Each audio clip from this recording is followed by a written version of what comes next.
Assalamualaikum warahmatullahi wabarakatuh. Bagaimana kabar kalian? Semoga dalam keadaan sehat. Di video kali ini kita akan belajar materi tematik kelas 3 di tema 6 energi dan perubahannya, subtema yang kedua perubahan energi, pembelajaran yang kedua. Sebelum kita mulai, kalian siapkan buku dan alat tulis kalian dan jangan lupa berdoa.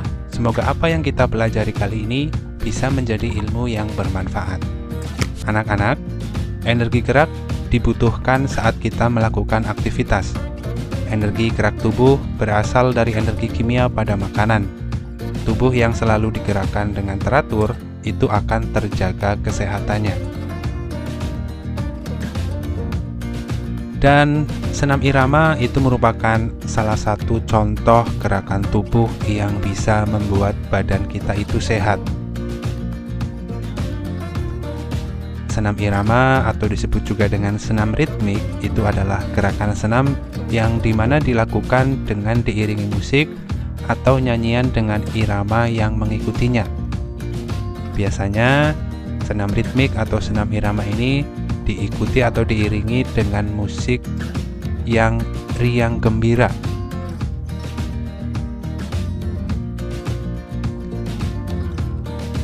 Pada pembelajaran yang lalu, kalian sudah melakukan kombinasi gerak berjalan, menekuk, dan mengayun. Dan kali ini, di pembelajaran yang kedua ini, kalian akan melakukan kombinasi gerak berjalan, meliuk, dan juga mengayun.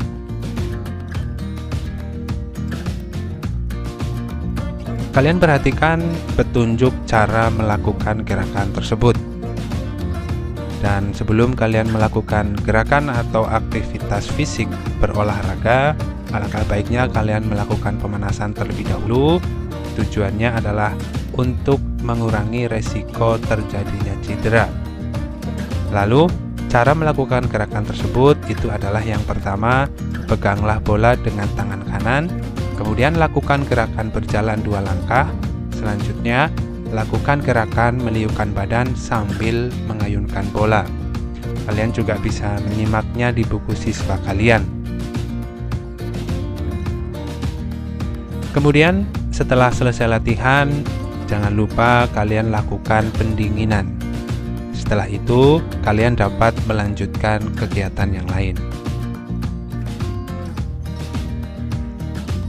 Setelah melakukan kegiatan jasmani, badan kita akan terasa lelah. Energi perlu dikembalikan lagi.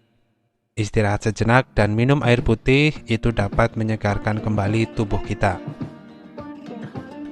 Perubahan energi bukan hanya terjadi dalam tubuh manusia. Perubahan energi dapat dilihat pada peralatan yang kita gunakan sehari-hari. Pelajarilah lebih lanjut contoh perubahan energi berikut ini. Yang pertama adalah perubahan energi listrik menjadi energi panas. Peristiwa perubahan energi ini dapat terjadi pada alat-alat seperti setrika listrik. Saat kabel setrika diberikan aliran listrik, seketika itu energi listrik berubah menjadi energi panas. Peristiwa yang sama juga terjadi pada kompor listrik dan penanak nasi listrik. Kalian bisa perhatikan alat-alat berupa setrika listrik dan juga penanak nasi listrik atau magicom itu merupakan alat yang mengubah energi listrik menjadi energi panas. Kemudian perubahan energi lainnya itu adalah perubahan energi listrik menjadi energi gerak. Kalian bisa lihat alat-alat yaitu kipas angin dan juga blender listrik. Kedua alat ini saat digunakan itu terjadi perubahan energi dari energi listrik menjadi energi gerak. Lalu yang ketiga adalah perubahan energi kimia menjadi energi panas. Salah satu alatnya itu adalah kompor minyak. Jadi sebelum digunakan, kompor itu diisi dengan minyak terlebih dahulu. Kemudian dinyalakan dengan api lalu timbullah panas. Dengan energi panas itu kita dapat menanak nasi, memasak air, menggoreng ikan, dan lain sebagainya. Energi kimia yang lainnya itu adalah gas. Gas dapat digunakan untuk menyalakan kompor. Saat kompor gas menyala, terjadi perubahan energi kimia menjadi energi panas. Jadi perubahan energi kimia menjadi energi panas itu contohnya terjadi pada alat kompor minyak dan juga kompor gas. Kita lanjutkan.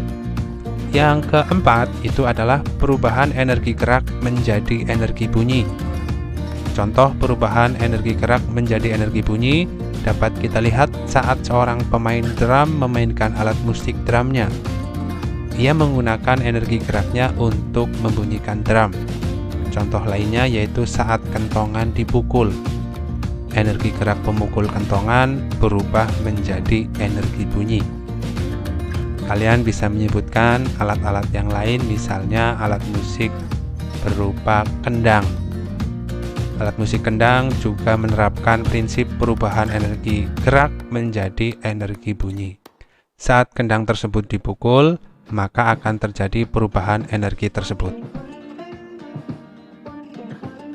Dari apa yang sudah kita bahas, apa yang sudah kita pelajari, sekarang mencoba untuk menjawab pertanyaan-pertanyaan berikut. Yang pertama, perubahan energi apakah yang terjadi pada tubuh kita? Dan coba kalian jelaskan. Jadi, perubahan energi yang terjadi pada tubuh kita itu merupakan perubahan energi dari energi kimia menjadi energi gerak. Pertanyaan yang kedua, jelaskan contoh perubahan energi listrik menjadi energi panas. Peristiwa perubahan energi listrik menjadi energi panas itu terjadi pada alat setrika listrik. Saat kabel setrika diberikan aliran listrik, seketika itu energi listrik berubah menjadi energi panas. Alat ini, setrika listrik ini, saat difungsikan itu bermanfaat untuk merapikan pakaian kita. Kita lanjutkan. Untuk pertanyaan yang ketiga, perubahan energi apa yang terjadi saat kita menyalakan kipas angin? Jadi saat kita menyalakan kipas angin, perubahan energi yang terjadi itu adalah perubahan energi listrik menjadi energi gerak. Seperti apa yang kita pelajari di awal, selain kipas angin, alat yang menerapkan perubahan energi listrik menjadi energi gerak itu juga ada blender dan mixer.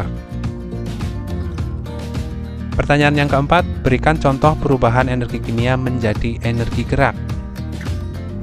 Contoh perubahan energi kimia menjadi energi gerak adalah peristiwa yang terjadi pada tubuh kita, di mana makanan yang kita konsumsi itu diubah menjadi energi, dan energi tersebut digunakan untuk kita bergerak atau beraktivitas.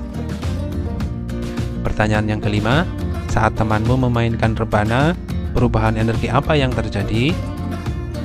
Seperti halnya drum, perubahan energi yang terjadi pada saat seseorang memainkan alat musik rebana itu adalah perubahan energi gerak menjadi energi bunyi. Anak-anak, Tuhan itu Maha Pengasih lagi Maha Penyayang. Karena kasih sayangnya, kita semua dapat hidup. Energi adalah nikmat Tuhan yang berguna bagi kelangsungan hidup. Semua orang berhak memanfaatkan energi yang sudah dianugerahkannya. Kita berhak menggunakan energi tersebut. Tetapi, jangan lupa, kita juga memiliki kewajiban terhadap energi. Kita wajib menggunakan energi dengan bijak. Energi di dalam tubuh harus digunakan untuk sesuatu yang baik dan juga bermanfaat. Berikut ini adalah contoh seseorang yang memanfaatkan energi untuk hal yang bermanfaat. Yang pertama, contohnya itu adalah seorang guru. Seorang guru mengeluarkan energinya untuk mengajar. Ia curahkan tenaga agar murid-muridnya menjadi cerdas dan juga terampil. Guru berharap kelak murid-muridnya menjadi orang yang berguna. Demikian juga seorang petani. Ia menggarap sawahnya dengan sekuat tenaga. Energinya digunakan untuk mencangkul dan menanam padi di sawah. Di bawah terik matahari yang menyengat, dia tetap bekerja. Petani berharap sawah yang digarapnya akan menghasilkan padi yang bagus. Banyak orang membutuhkan padi untuk kebutuhan hidup. Padi digiling menjadi beras, kemudian beras dimasak lalu dimakan. Menggunakan energi untuk hal yang berguna itu merupakan suatu kewajiban. Jangan menggunakan energi untuk hal yang tidak berguna. Misalnya, tenaga seseorang, tenaga yang kita miliki, tenaga yang kuat itu digunakan untuk berkelahi. Energi bunyi dari radio digunakan untuk mengganggu orang lain, atau energi panas digunakan untuk main petasan. Kita lanjutkan. Bagaimana pendapat kalian jika ada orang yang menggunakan energi untuk hal yang tidak baik? Apa yang kamu lakukan terhadap orang tersebut kira-kira? Jika ada orang yang menggunakan energi untuk hal yang tidak baik, itu merupakan perbuatan yang kurang terpuji. Kita selayaknya mengingatkan kepada orang tersebut bahwa apa yang dia lakukan itu merupakan perbuatan yang tidak baik. Itulah pembahasan kita untuk materi tematik kelas 3, tema 6 energi perubahannya, subtema 2 perubahan energi pembelajaran yang kedua. Mudah-mudahan apa yang kita pelajari bisa menjadi ilmu yang bermanfaat